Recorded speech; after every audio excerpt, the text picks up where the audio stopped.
Sekali lagi, Shalom. Apa kabar semuanya pagi hari ini? Coba lihat kiri kanan, saling senyum. Tuhan Yesus baik. Amin. Ya, pertama-tama saya mengucap syukur kepada Tuhan Yesus atas anugerahnya, atas kasihnya yang begitu luar biasa. Kami boleh ada tempat ini. Yang kedua, kami mengucap syukur juga untuk jemaat Sinam di tempat ini yang sudah mendoakan kami, sehingga melalui perjalanan yang cukup panjang, 3 hari 3 malam di laut, kami boleh tiba di tempat ini dalam keadaan baik. Sekalipun anak saya waktu itu kami pas naik kapal tanggal 13, dia usia 9 bulan. Ya, mamanya baru pertama kali naik kapal jadi agak oleng dikit. Jadi anak saya sering dibawa, bahkan ABK juga bawa anak saya keliling kapal. Jadi pas turun sampai sini sempat demam 2 malam. Tapi kami bersyukur sampai hari ini Tuhan tetap menjaga kami, dan kami bersyukur kita boleh bersama-sama pagi hari ini. Ada pepatah kuno mengatakan, tak kenal maka tak sayang, makin kenal makin disayang. Ya, nama saya Roni Nenobahan, saya asal dari salah satu kabupaten di Nusa Tenggara Timur, Kabupaten TTS, ya tepatnya Soe. Istri saya orang Toraja dari Sulawesi Selatan, anak baru 1. Iya. Biasa orang tanya, Pak Roni cita-cita punya anak berapa? Kalau saya lahir dari keluarga KB, tapi bukan keluarga berencana, keluarga besar. Saya 12 bersaudara, anak ke-11. Tapi pas ketemu istri saya, lebih banyak lagi istri saya, 17 bersaudara. Iya. Itu kandung semua loh, kandung semua. Saya pikir sudah paling banyak. Karena minta maaf, saya ketemu istri saya cuma lewat video call. Saya ketemu istri saya pertama kali di Makassar. Jadi sudah turun dari pesawat, saya bilang, istri, kamu pakai baju apa? Ini kalau baru ketemu 1 kali. Jadi waktu mau berangkat dari Kupang, keluarga bilang, hati-hati jangan sampai kamu korban penipuan. Kasih karunia dan damai sejahtera makin melimpah atas kamu. Bapak Ibu Saudara sidang jemaat Tuhan yang diberkati pada pagi hari ini, ada beberapa gereja dan kelompok Kristen yang menolak teks ini sebagai firman Tuhan. Jadi kalau baca Alkitab ada perikopnya salam dan perikopnya penutup, mereka anggap bahwa itu bukan firman Tuhan. Jadi Alkitab ini sebagiannya firman Tuhan, sebagiannya itu tambahan. Contohnya ada perikopnya salam dan penutup. Kalau kita baca dalam surat-surat itu banyak, dimulai dari kata perikop salam, ditutup dengan penutup perikopnya. Tapi salam yang dimaksud dalam surat ini bukan salam yang biasa, salam yang penuh makna. Kalau era-era milenial sekarang salam tidak terlalu tren, tapi zaman-zaman kolonial tahun 60-an sampai 2000-an awal, salam itu sesuatu yang luar biasa. Ada orang menikah hanya gara-gara dapat kata salam. Ya, kalau kami di Kupang tuh biasa bilang, kirim amis salam dulu buat itu nona. Ya. Ada yang pernah dapat salam? Ya, khususnya dari bagian timur. Ya, tidak tahu kalau Jawa, Sumatera seperti apa kalau orang menikah di awal-awal, tapi biasa kita di Kupang itu tolong salam dulu. Nah, kalau ada cewek yang dapat salam, kalau dia senang, itu dia suka senyum-senyum sendiri. Ya. Dia rasa bahagia sekali. Waduh, mendapat salam dari si cowok itu. Itu yang saya tunggu-tunggu selama ini. Tapi ada reaksi yang kedua. Kalau dia dapat salam dan dia tidak suka orangnya, dia pasti spontan marah-marah. Kenapa harus dia yang kasih salam? Begitupun teks yang kita baca pada pagi hari ini. Ini bukan salam yang biasa. Karena kalau kita melihat latar belakang teks ini, waktu itu jemaat mula-mula orang Kristen Yahudi, mereka mengalami penderitaan yang luar biasa. Terlebih pasca penganiayaan yang dilakukan oleh Kaisar Nero. Orang-orang Kristen dijadikan seperti obor, dibakar hidup-hidup.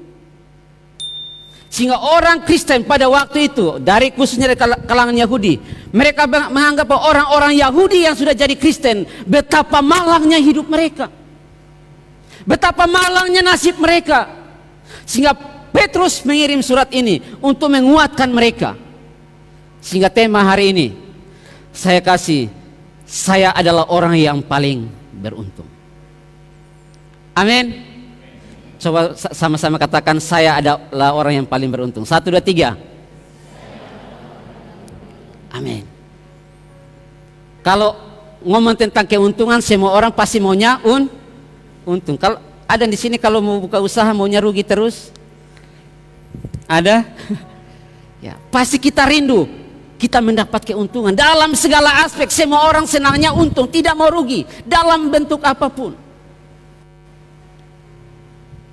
Nah, apa yang menjadi keuntungan kita sebagai orang Kristen, sebagai jemaat Cinam pagi hari ini? Apa yang menjadi alasan kita dapat berkata, saya adalah orang yang paling beruntung? Dalam teks ayat 2 dikatakan, yaitu orang-orang yang dipilih sesuai dengan rencana Allah. Kita beruntung karena yang pertama, kita dipilih oleh Tuhan. Amin. Saya adalah orang yang paling beruntung karena saya adalah orang yang dipilih oleh Tuhan.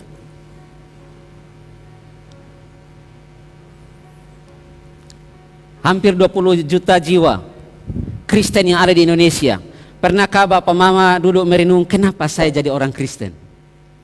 Pernah berpikir seperti itu? Ada orang jadi Kristen karena apa? Turunan. Ya, kakek saya Kristen, bapak saya Kristen, hari ini saya jadi Kristen. Ada orang jadi Kristen karena tanjakan. Oh, tadi turunan, sekarang ada masalah, ada pergumulan, ketemu hamba Tuhan, dilayani jadi Kristen. Itu Kristen tanja. Oh, semua sudah panas, sudah tidak ada jalan lagi, baru ketemu hamba Tuhan, dilayani jadi Kristen. Ada yang Kristen karena faktor lingkungan, ada yang Kristen karena menikah. Apapun faktor itu, kita harus aminkan bahwa itu cara Tuhan memilih kita. Amin. Entah lewat pergaulan, lewat pernikahan, apapun bentuknya, itu adalah cara Tuhan untuk memilih kita, menyelamatkan kita. Jadi harusnya kita bangga. Kenapa orang Kristen sering tidak jadi berkat? Karena dia masih abu-abu tentang identitas ini. Dia belum fix dalam dirinya bahwa saya ini adalah pilihan Tuhan. Sehingga kenapa di ibadah dia kelihatan malaikat, pas di luar kelihatan jawab sendiri Bapak Mama. Ya, kalau kami di Kupang itu kalau orang masuk gereja pegang Alkitab jalan, angka pasti. Tapi kalau ada masalah dia bilang, tunggu dulu beta keluar dari gereja. Tunggu dulu saya keluar dari gereja. Jadi dia hanya menjaga hidupnya ketika dalam ruang ibadah. Identitasnya belum jelas. Kalau kita sadar bahwa kita sudah dipilih oleh Tuhan, dimanapun saja Tuhan tempatkan, identitas tidak akan pernah berubah. Saya adalah orang pilihan Tuhan. Amin. Dalam Yohanes pasal 15 katakan, bukan kamu yang memilih aku, tapi akulah yang memilih kamu.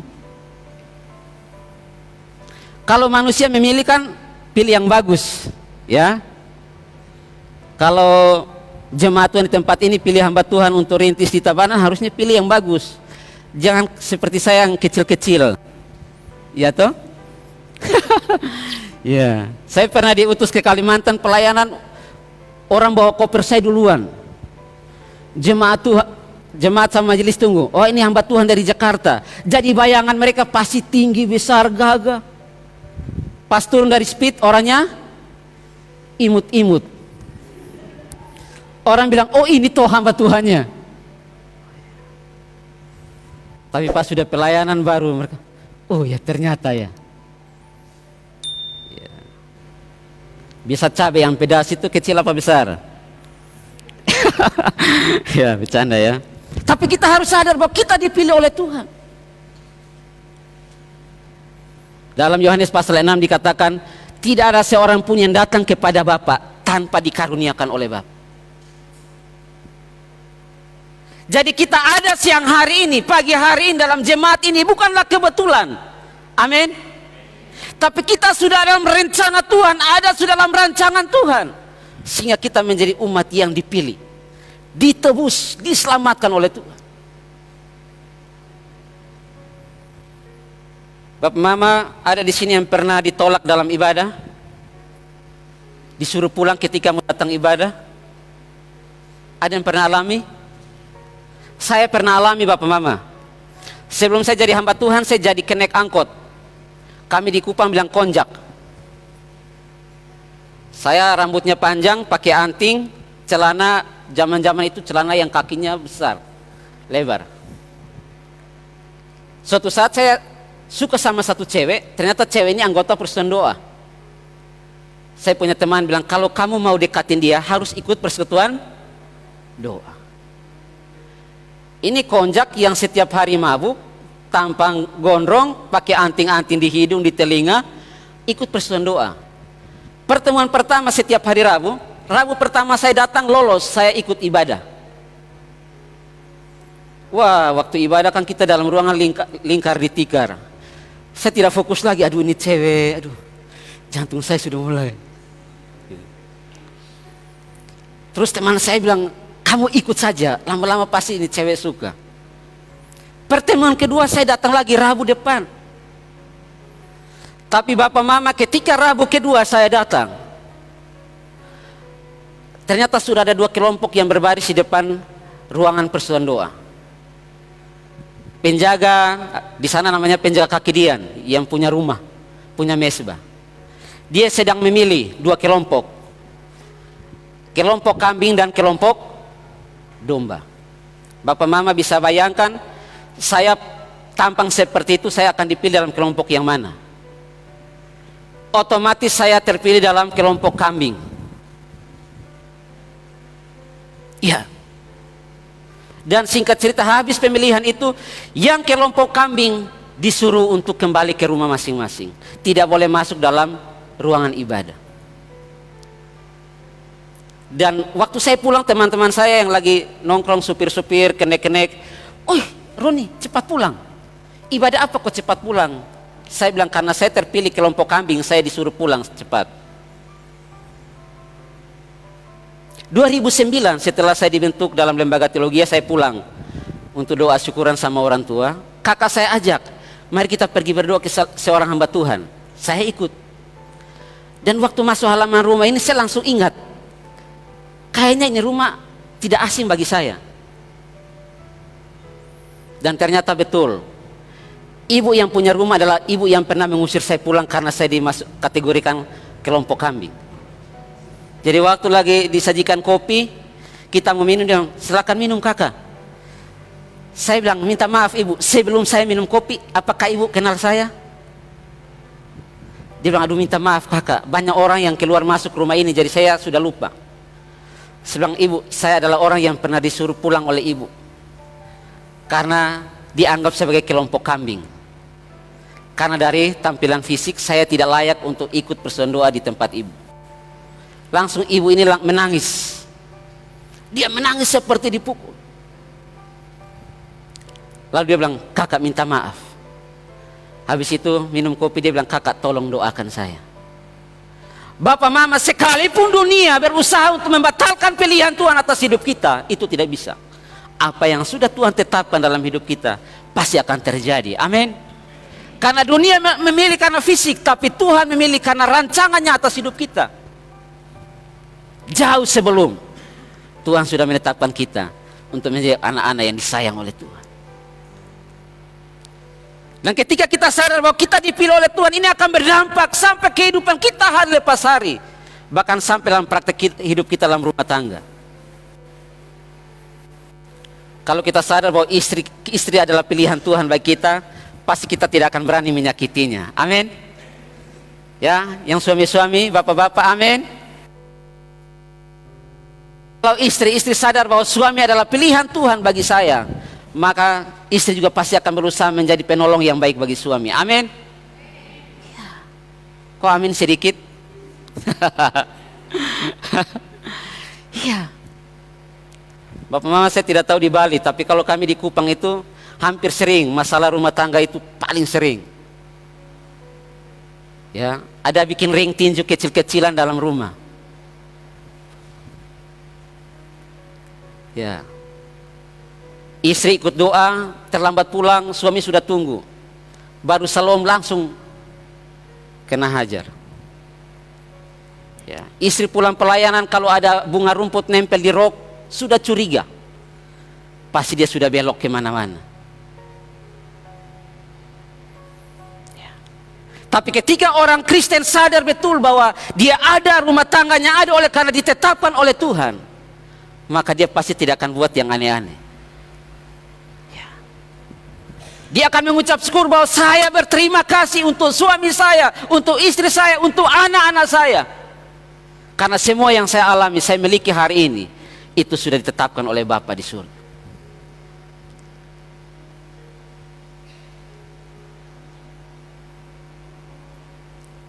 Selanjutnya dikatakan dalam ayat kedua, yaitu orang-orang yang dipilih sesuai dengan rencana Allah Bapa kita yang dikuduskan oleh Roh supaya taat kepada Yesus Kristus.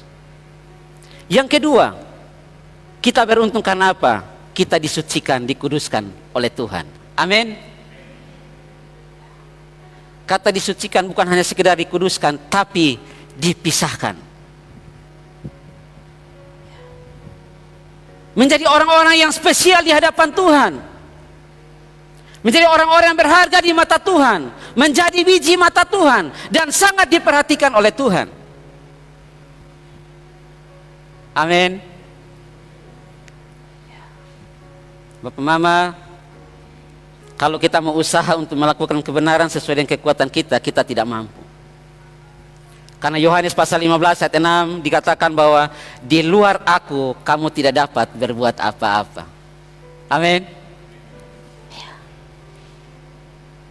Kita dipisahkan dengan maksud, dengan tujuan agar kita menjadi orang Kristen yang hidup taat, melakukan kehendak Tuhan dalam hidup kita. Jadi kita taat bukan supaya kita tidak dihukum, tapi kita taat karena kita sudah disayang oleh Tuhan. Amin. Ya, ada seorang bapak, dia mengajar begini. Kalau kamu mau jadi anak papa, kamu harus belajar yang rajin. Ya. Kalau kamu mau jadi anak papa, harus belajar yang rajin. Ada seorang ayah lain mengajar begini. Karena kamu anak papa, maka kamu belajar yang rajin. Kita bagian kelompok yang mana? Yang pertama apa yang kedua? Kita taat hanya sekedar takut, atau kita taat karena kita sudah sadar identitas kita di hadapan Tuhan? Karena identitas selalu mendahului perform kita. Identitas mendahului perform kita. Kalau kita sudah sadar identitas kita sebagai orang yang dipilih, dikuduskan oleh Tuhan, maka ketaatan itu sudah otomatis menjadi buah dalam hidup kita. Amin. Sehingga kalau di gereja pun kita tetap baik, di luar gereja pun tetap baik. Tapi kalau kita taat hanya sekedar aturan, di gereja baik, di luar tidak baik. Ya. Mari kita taat sebagai bentuk rasa syukur kita kepada Tuhan. Karena apa? Kita sudah dikuduskan, sudah dipisahkan oleh Tuhan. Makanya dalam 2 Korintus pasal 5 ayat 17, barang siapa di dalam Kristus, ia adalah ciptaan yang baru. Yang lama sudah berlalu, sesungguhnya yang baru telah datang. Kalau kita sudah dalam Kristus, otomatis hal-hal baru akan menjadi bagian dalam hidup kita. Karakter yang dibaharui, pikiran yang dibaharui, tutur kata yang dibaharui. Minta maaf kami kalau orang Kupang itu kalau ngomong itu semua yang kotor-kotor, ya bercanda. Kehadiran kita dinanti-nantikan oleh orang lain. Sehingga ada lagu yang katakan lain dulu, lain sekarang. Tapi ada orang Kristen yang lagunya masih sama. Aku masih dalam segala keterbatasan kita, Roh Kudus akan menolong. Amin. Tapi karena kasih karunia, karena anugerah Tuhan, maka kita dipilih dan dikuduskan oleh Tuhan. Sehingga ayat 16 dikatakan, sebab ada tertulis, kuduslah kamu sebab aku kudus. Siapa di sini yang tidak pernah gagal? Saya pun pernah gagal. Ada banyak tokoh Alkitab yang pernah gagal. Tapi ketika kita kembali sadar bahwa saya sudah ditebus oleh Tuhan, maka kita pasti akan kembali dalam rencana Tuhan itu. Sehingga Mazmur katakan, ketika dia jatuh tidak akan sampai tergeletak, sebab tangan kanan Tuhan senantiasa menopang.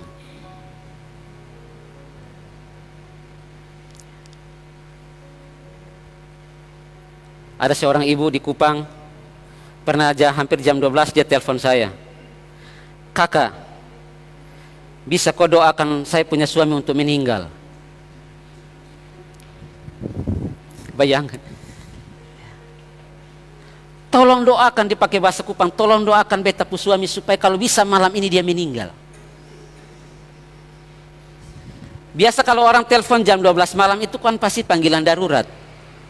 Dan kebiasaan kalau saya dapat telepon tengah malam biasa berita duka cita.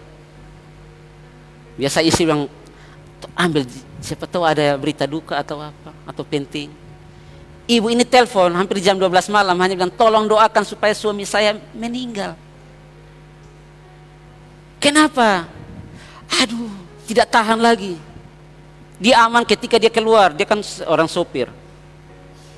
Tapi kalau dia sudah masuk, kalau bunyi mobil sudah muncul, saya jantungnya sudah kayak tidak tenang. Dan setiap kali dia masuk harus pukul saya, harus tendang saya, harus injak saya. Kakak tolong doakan, kalau bisa malam ini Tuhan ambil nyawanya. Saya bilang, ibu minta maaf. Saya tidak pernah dipanggil oleh Tuhan untuk mendoakan orang meninggal. Ya, orang kupon orang mati. Justru hamba Tuhan berdoa supaya yang meninggal bangkit, bukan yang hidup mah meninggal. Karena apa? Dia merasa kok suaminya rajin gereja, suaminya rajin ibadah, tapi kok kekerasan terus berjalan.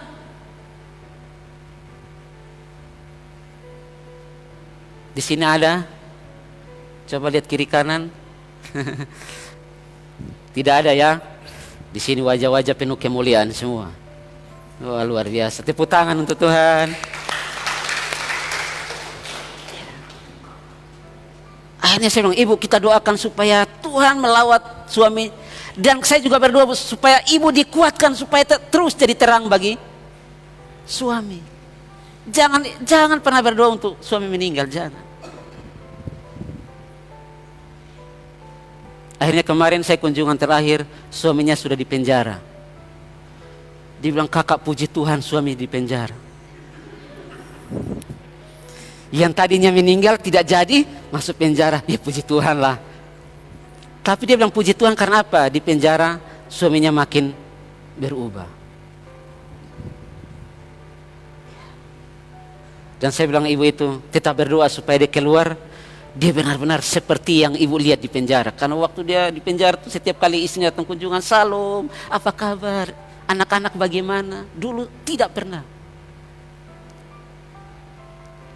Jadi ada berbagai macam cara Tuhan untuk membentuk kita supaya kita tetap berjalan dalam rencana dan kehendaknya. Sekalipun kadang-kala kita gagal. Amin. Makanya kalau kita lagi di depan cermin, bapak mama, jangan cuma khusus ibu-ibu yang terlalu banyak di depan cermin, lihat alis, rambut, bedak, lipstik. Ya, oke, tapi lanjut. Katakan di depan cermin, saya adalah anak yang paling disayang oleh Tuhan. Amin. Saya adalah orang yang paling disayang oleh Tuhan. Sehingga dalam segala keterbatasan kita tidak menjadikan alasan baik kita untuk kita tidak memuliakan Tuhan. Tapi kita akan berkata, Tuhan saya punya kekurangan banyak, tapi ini hidup saya, pakailah saya untuk hormat dan kemuliaan nama-Mu. Bapak mama, saya tidak pernah cita-cita jadi hamba Tuhan. Saya waktu itu kenek konjak, cita-cita saya pingin jadi sopir saja. Karena kalau kenek harus bawa mobil, paling tingkatannya itu. Saya waktu itu berdoa, kalau saya tidak berdoa, punya cita-cita begini. Kalau suatu saat saya sudah bisa nyetir mobil, Ya lirik cewek mana yang cantik, ajak nikah sudah. Kan sudah punya gaji. Ya. Apalagi kalau sopir di Kupang itu selain gaji, ada juga uang namanya uang seok. Menjadi sopir, kamu menjadi hambaku. Sampai hari ini malah saya tidak bisa nyetir. Ya, kalau sopir malah ada yang sopir anggota dewan lah, pejabat di dinas. Mereka heran kok Roni sampai hari ini belum bisa nyetir. Tapi saya bangga, hidup saya bisa jadi berkat bagi orang lain. Amin. Tidak pernah ada dalam cita-cita saya. Orang pergi gerejanya hanya cuma waktu Natal, itu pun di luar. Karena gereja di timur itu kan banyak kaca nakonya. Jadi saya cuma dari luar, cewek mana yang cantik duduk dekat kaca. Ya, ambil lidi, sementara doa kita. Ya, gitu tuh. Ya, ada di sini dari Kupang yang pernah melakukan hal yang sama. Itu kan dulu, itu dulu. Ya. Orang bilang lain dulu, lain sekarang. Ya.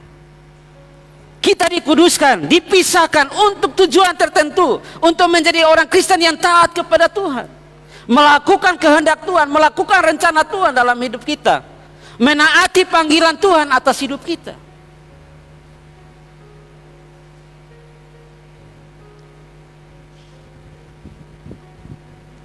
Kita begini-begini dalam rencana Tuhan. Saya selalu kalau dalam pelayanan saya bilang begini, saya kecil-kecil begini dalam rencana Tuhan. Amin. Apakah Anda ibu rumah tangga saja? Seorang tukang saja? Apapun profesi kita, Tuhan mau pakai kita untuk menjadi berkat. Amin. Makanya setiap saat kita berdoa, Tuhan inilah aku, pakai aku untuk hormat kemuliaan bagi nama-Mu. Karena apa? Kita sudah dipisahkan dari gelap menuju kepada terang. Dari kutuk hidup dalam berkat.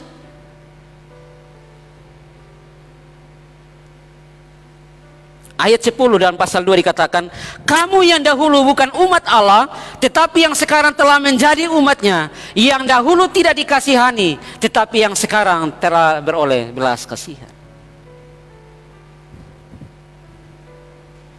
Makanya kita harus menjadi orang yang paling beruntung, merasa paling beruntung dibanding orang lain.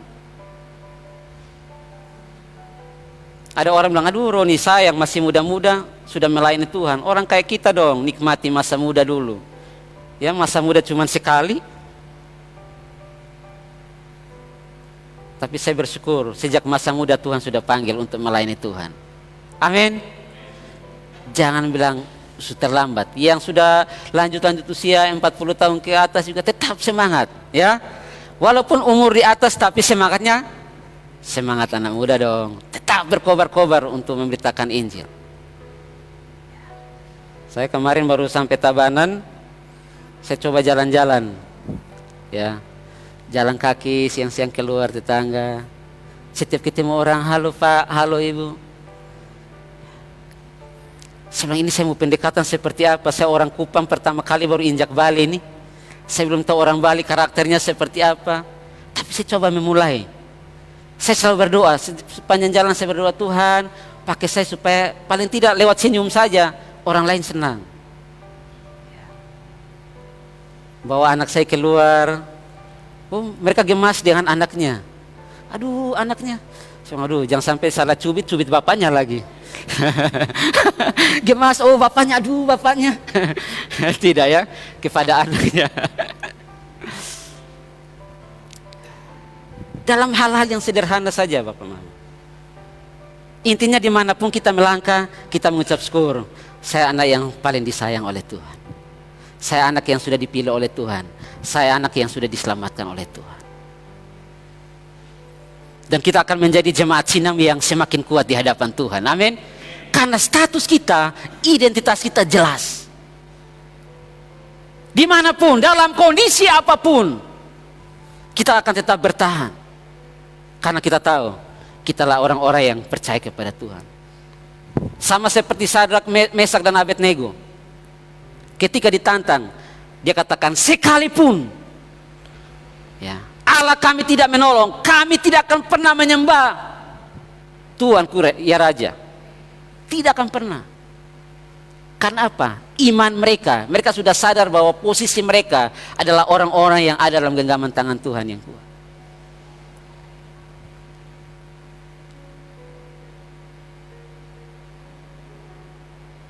Selanjutnya, bagian terakhir dari ayat kedua.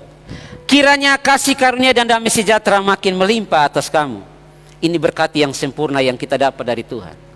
Kenapa kita menjadi orang yang paling beruntung? Karena apa? Kita senantiasa hidup dalam kasih karunia Tuhan. Amin. Kasih karunia berbicara tentang kebaikan Tuhan. Kasih karunia berbicara tentang kemurahan Tuhan. Kasih karunia berbicara tentang pertolongan Tuhan dalam hidup kita. Seperti pujian katakan, pertolongan Tuhan tidak akan pernah terlambat dalam hidup kita. Dan kasih karunia juga berbicara tentang kuasa Tuhan yang akan terus menyertai kita, sehingga kita terus berjalan dalam kehendak Tuhan atas hidup kita. Makanya setiap kita dalam kehidupan kita sebagai orang percaya, yang kita butuhkan setiap saat adalah kasih karunia. Dalam rumah tangga ada banyak pergumulan, yang kita butuhkan apa? Kasih karunia Tuhan. Masa depan anak-anak, kasih karunia Tuhan. Ya, ada anak-anak yang mungkin dalam tanda kutip sedikit bandel, kita butuh kasih karunia Tuhan supaya bisa mereka berubah.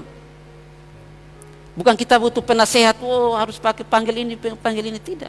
Kita berdoa, kita minta kasih karunia daripada Tuhan. Jangan kita saling salahkan, ini anak ikut bapaknya ini pasti bapaknya ini.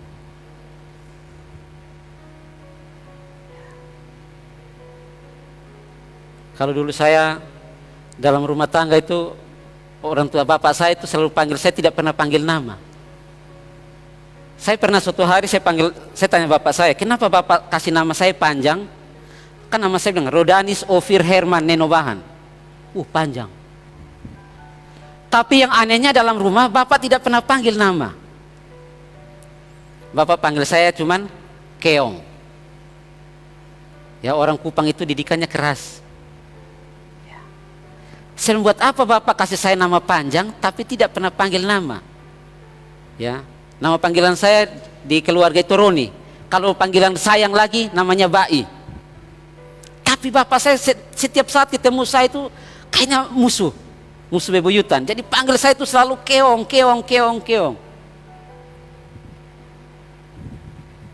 Ada yang pernah alami? Kayaknya saya sendiri ya. Bapak mama lahir dari keluarga yang luar biasa diberkati Tuhan. Sampai suatu saat saya sedih. Dari semua kami 12 bersaudara, saya kayak mengalami penindasan dalam rumah tangga. Tapi itu sudah dulu, ini bukan saya curhat. Itu saya sudah bereskan dulu. Jadi suatu saat saya sudah jadi hamba Tuhan, saya tanya bapak saya, kenapa bapak lakukan itu? Ternyata dia pernah mengalami juga, saya belum. Jadi saya bilang ke keluarga, mulai hari ini kita putuskan rantai seperti itu. Yang kita butuhkan adalah kasih karunia Tuhan. Amin. Yang kita butuhkan dalam keluarga kita, dalam rumah tangga adalah kasih karunia Tuhan. Kebaikan Tuhan, kemurahan, pertolongan Tuhan, karena kita terbatas adanya. Tapi Tuhan yang tidak akan pernah terbatas itu yang akan menolong kita dalam segala keterbatasan kita.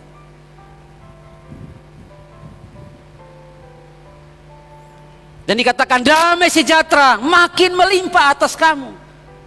Damai sejahtera tidak akan pernah berakhir. Ketika kita ada damai sejahtera, maka ketakutan tidak menjadi bagian dalam hidup kita. Ketika ada damai sejahtera dalam hidup kita, maka kekhawatiran, kebimbangan itu akan hilang dari hidup kita.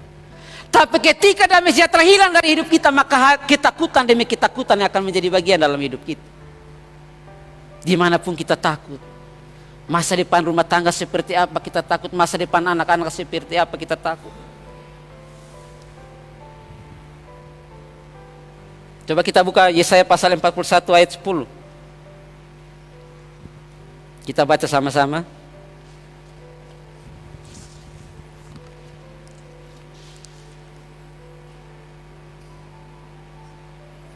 Satu, dua, tiga. Janganlah takut sebab aku menyertai engkau. Janganlah bimbang sebab aku ini Allahmu. Aku akan meneguhkan bahkan akan menolong engkau. Aku akan memegang engkau dengan tanganku yang membawa kemenangan. Jangan takut. Karena ada Tuhan yang senantiasa menolong kita. Amin. Mazmur 171 ayat 1 dikatakan, aku melayangkan pandangku, dari manakah datangnya pertolonganku. Ayat kedua dikatakan, pertolongan sulit. Kita tidak tahu jalan keluarnya seperti apa. Tapi ingat, selalu ada satu jalan, datang kepada Tuhan. Amin. Ada kasih karunia yang menyertai kita. Ketika kita sudah mentok, masih ada kasih karunia Tuhan. Jangan pernah cemas, karena ada kasih Tuhan yang terus menyertai kita. Kemanapun kita melangkah, yang penting kita terus percaya kepada Tuhan. Amin. Yang penting kita terus percaya kepada Tuhan. Sekalipun kondisi kita lihat kok, aduh seperti ini ya, aduh kok seperti ini. Tapi kebenarannya, Tuhan ada bersama dengan kita. Jangan sampai kondisi kita membuat kita akhirnya kita buyar, oh, ada Tuhan atau tidak? Masih ada Tuhan atau tidak? Tuhan tetap ada bagi kita. Amin. Karena kita setiap Natal kita rayakan Immanuel, Allah beserta kita. Kapan? Setiap saat, setiap waktu. Damai sejahtera melimpah atas hidup kita. Salah satu contoh sederhana, ciri sederhana kalau orang hidup dalam damai sejahtera Tuhan, dia selalu sukacita. Ya, makanya kalau ada pemimpin pujian, pengkhotbah bilang ada sukacita, ada yang amin. Ada yang jawab tapi setengah suara, amin. Ada yang dia hanya ada sukacita, dia hanya mata melotot saja. Dia bingung, ini mau jawab ada tapi ternyata tidak ada. Nanti sebentar sore Bapak Gembala sampaikan tentang bergembira. Itu bagian sukacita dari kalau kita sudah ada dalam Kristus. Amin. Selalu sukacita, selalu bergembira. Puji Tuhan. Saya sama istri kalau di Kupang, biasa kalau keluarga telepon, mereka kalau kami kasih tahu tidak punya uang, tidak percaya. Kalau mereka minta uang, saya bilang tidak ada, mereka tidak percaya. Bagi mereka kami pasti punya uang. Karena apa? Selalu sukacita. Ada orang yang punya uang tapi tidak sukacita. Ya. Kalau saya sama istri, saya bilang istri, jangan sampai terlalu kelihatanlah kita tidak punya uang, tetap sukacita. Amin. Kita bergembira karena ada Tuhan. Kita punya pengharapan kalau hari ini tidak ada, besok pasti ada. Kalau besok tidak ada, minggu depan pasti ada. Itu pengharapan. Makanya firman Tuhan katakan pengharapan seperti sauh yang kuat. Kami di Kupang itu hampir setiap bulan ada orang yang bunuh diri, lompat dari jembatan, namanya jembatan Liliba. Serius. Suatu saat ada seorang pemuda yang bunuh diri hanya dia tinggalkan satu kertas. Dia tulis di kertas itu bahwa dia sudah tidak diperhatikan oleh keluarga, orang terdekat, bahkan dia sudah ditinggalkan oleh Tuhan. Hilang pengharapan, itu bahaya Bapak Mama. Sampai waktu itu saya ada bikin komsel dekat jembatan Lilibang. Saya bilang teman-teman kita berdoa, satu jembatan saja korbannya sudah banyak. Ini sekarang lagi buat jembatan gandengannya. Akan ada 2 jembatan di situ. Satu saja korbannya tiap hari banyak, tiap bulan banyak. Ini ada 2 jembatan lagi. Kita harus berdoa karena ada banyak orang kalau sedikit putus asa langsung lompat. Yang paling parah ada yang lompat tapi gagal mati. Kalau sukses ya tidak apa-apa. Lompat gagal, nyangkut di pohon, cuman cacat seumur hidup. Dia susah, istrinya susah, anak-anaknya susah, orang terdekat juga susah. Saya bilang kalau begitu usahakan bangun dari pohon, lompat lagi ke bawah. Supaya sukses. Bunuh diri kok tanggung amat ya. Iya. Kenapa orang mengalami itu? Karena apa? Merasa tidak ada Tuhan dalam hidup. Merasa Tuhan tinggalkan dia. Merasa Tuhan tidak menolongnya. Pada tangan Tuhan selalu ada untuk menolong. Tapi kita yang tidak datang kepada Tuhan minta pertolongan, kita sok kuat. Saya bisa. Saya pasti bisa. Ingat kembali Yohanes pasal 15. Di luar Tuhan kita tidak dapat berbuat apa. Itu saja kita pegang, dimanapun. Di luar Tuhan kita tidak mampu. Setiap saat kita berdoa karena kita bergantung kepada Tuhan. Setiap saat kita berdoa karena kita merasa tanpa Tuhan kita tidak bisa buat apa-apa. Dan kita akan terus mengalami kasih karunia dalam hidup kita. Amin. Sehingga kalau ketemu, Salom apa kabar? Tangan kita digoyang, luar biasa, puji Tuhan, yes, yes, yes, yes. Jangan, Salom apa kabar? Jangan tanya lagi, saya lagi stres ini. Aduh, saya lagi pusing nih. Jangan tanya dulu apa kabar. Harusnya kita pegang tangannya sambil goyang-goyang, luar biasa dahsyat, yes, yes, yes. Karena apa? Ada Tuhan. Bapak Mama, kesaksian menutup firman Tuhan pagi hari ini. Kami kemarin naik kapal itu tidak dapat seat. Saya pikir kalau saya sendiri tidak apa-apa. Ini bawa istri, anak lagi baru 9 bulan. Tapi saya berdoa, waktu kami mau naik kapal saya bilang istri mari kita berdoa. Tuhan pasti menolong kita, kasih yang terbaik.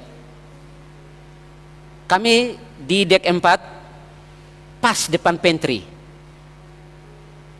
Depan pantry, samping ruang informasi dek 4. Minta maaf Bapak Mama, di situ agak bau sekali. Malam pertama kami tidur di situ bertiga. Tapi kami tetap punya pengharapan, Tuhan pasti menolong. Malam kedua sementara baru mau tidur, security datang kasih bangun. Sama asisten kapten.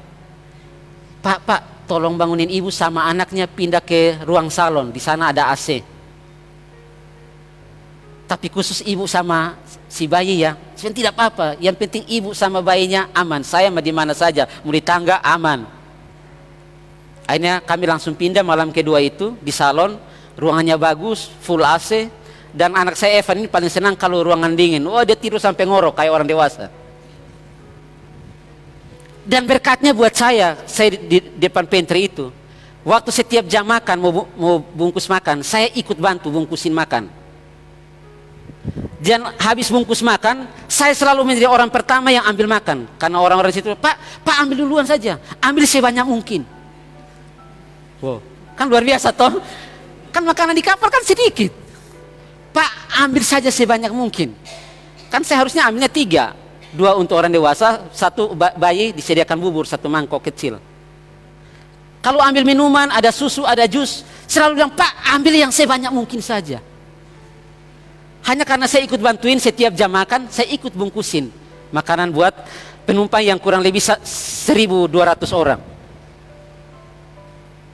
Wah, lumayan juga, duduk lepas-lepas itu cup, tutup cup, kita bantuin.